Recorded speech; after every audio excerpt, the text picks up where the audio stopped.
কথা বোঝেন নাই আমার কথা বোঝেননি। আমার বন্ধু হাফেজ আব্দুল ওয়াসির সাহেব হুজুর যেহেতু কালকে আমাদের অঞ্চলে প্রোগ্রাম করছেন, আজকে আমাদের অঞ্চলে বেড়ানোর পরে তাহলে একটু আপনাকে সময় আমরা পিসা হুজুর কিবলার একটু দোয়া নেওয়া দরকার আছে না নাই? এখন তাকবীর হবে জোরে জোরে, বাতিলেরা পড়াবে। আজ ওই ভারত থেকে দালালেরা বাংলার জমিনে এসে মুসলমানদেরকে হুমকি দেওয়ার আর টাইম নয়। আমাদের আর দালালের কথা আমরা আর মানতে চাই না। ঠিকরা তাকবীর, আল্লাহু আকবার।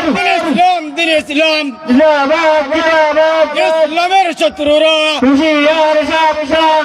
জালালের তলোয়ার গর্জে ওঠো করকর। জালালের তলোয়ার গর্জে ওঠো করকর।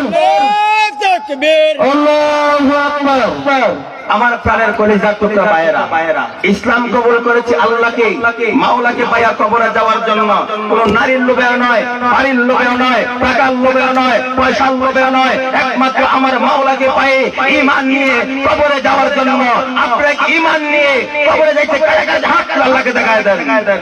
নারায়ে তাকবীর, নারায়ে রিসালাত। হযরত বালাসা রাহমাতুল্লাহ আলাইহি জিন্দাবাদ জিন্দাবাদ জিন্দাবাদ। আমাদের তো ইমানে এখন ঘুষ নাই, সুদ আর ঘুষ খাইতে খাইতে আমাদের ঘুষটার একটা কলবের টুকরা আছে। এই টুকরাটা ঘুষ খাইতে খাইতে আর সুদ খাইতে খাইতে আর বেপরদায় থাকতে থাকতে এই ঘুষের টুকরাটা কালো হয়ে গেছে। নামাজ ভালো লাগে না, রোজা ভালো লাগে না, আলেম ওলামাকে মুহাব্বত করতে ভালো লাগে না, কোরআন সুন্নাহর কথা শুনতে ভালো লাগে না, পীর মাশায়েখ ভালো লাগে না। অমুক পীর বালা না তমুক পীর বালা।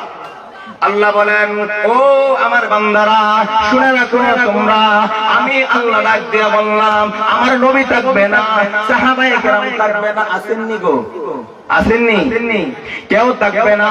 ইন্নাল উলামা ওয়ারাসাতুল আমবিয়া, উলামায়ে কেরামের চেহারার দিকে তাকাও, হাক্কানি আলেমদের চেহারার দিকে তাকাও। তাকানোর পরে আল্লাহ তোমার সগীরা গুনাহ মাফ করে দিবে।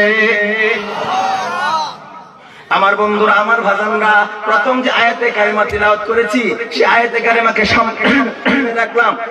সামনে রাখার পরে কিছু আলোচনা করব। আপনারা শুনতে রাজি আছেন ইনশাআল্লাহ?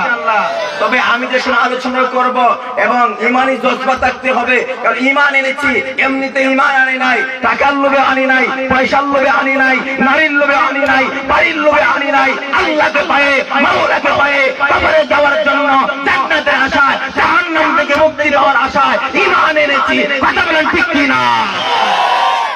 আমরা সেই ঈমানদার। আপনারা তো মুসলমানের করে মুসলমান, কি বুঝবেন তার তো মত? 17 বছর পর্যন্ত বিভিন্ন জাতের পূজা করে আসছি, এখন